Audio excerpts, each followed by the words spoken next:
If you are planning to apply for Canada study visa in 2025 and beyond, now this video is for you. Just in case you don't know, the Canadian government has introduced more immigration policies within the last few months than they have within the last 5 years. And that's because this year they've witnessed a surge in the number of people applying to their country, either tourists, visitors, work, study, and the like. So right now, the Canadian government is introducing measures to reduce the number of people coming to their country, either legally or illegally.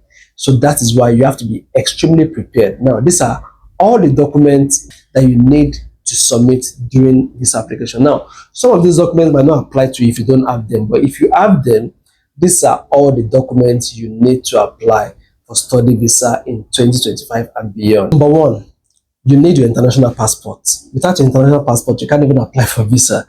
So number two, you need your passport photograph.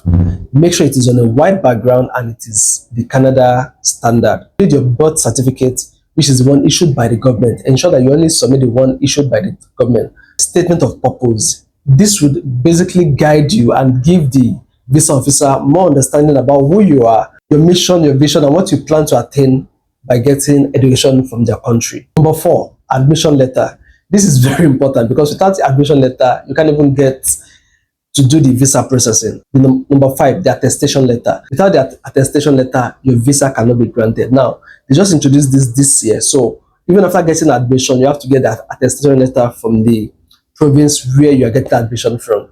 Another thing you need is your proof of employment, just to show that you are employed in your current country. And just in case you have never worked before, maybe you are a fresher, you provide proof of study from your previous institution. You also need an introduction letter, basically to explain everything about you, who you are, what your plans are. The introduction letter could either be from your employer, from your professor in school, or it could be a self-introduction letter, or it could be from your family member, just to basically give them an idea of who you are. Another thing you'll be needing is your proof of funds. Proof of funds or sponsor's account. So proof of fund is basically your account stating that you have financial means to be able to take care of yourself. Or sponsor statement, which is proof that somebody is sponsoring you. It could be a family member, it could be somebody, but the person will have to have enough money in the account to be able to sponsor you. Another thing you could provide is work documents. Notice this is different from employment letter. So work document could be pay slip, just to show that you collect salary from that particular company. Another thing could be promotion letter, just to show that you've been promoted, or you've been like recommendation letter, anything from your company to show that you currently work with that particular company. And if you're a business owner, you have to provide your CC certificate or slip. It could be received, invoices, or proposals you've sent to your client, just to show that you are active in your business. Police character certificates. So this is issued by the police to show that you don't have any criminal records in your particular country. Whatever the case is, you also have to submit your WAEC certificate to show that you've written that WAEC, GC, NECO, whatever it is. And if you are a higher institution student, you also have to provide proof that you studied in that particular school. The transcript is needed, your certificate is needed, and in the case where you have done NYSC, you can also submit your NYSC certificate. You must also submit your resume or CV. So make sure it is in the Canadian format.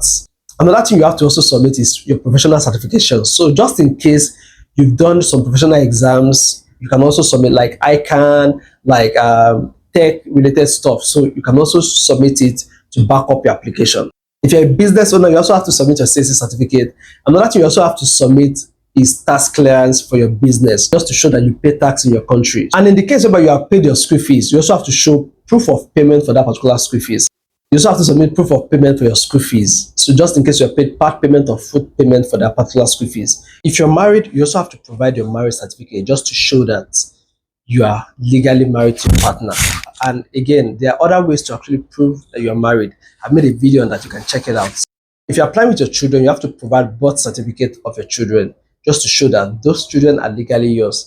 And if your partner is not applying with you, so if you're applying alone as a student and you're going with your children, note, you also have to get consent letter from your other spouse, confirming that they've given you the permission to travel with your children. These are all the documents you need to provide if you're applying for study visa in 2025 and beyond.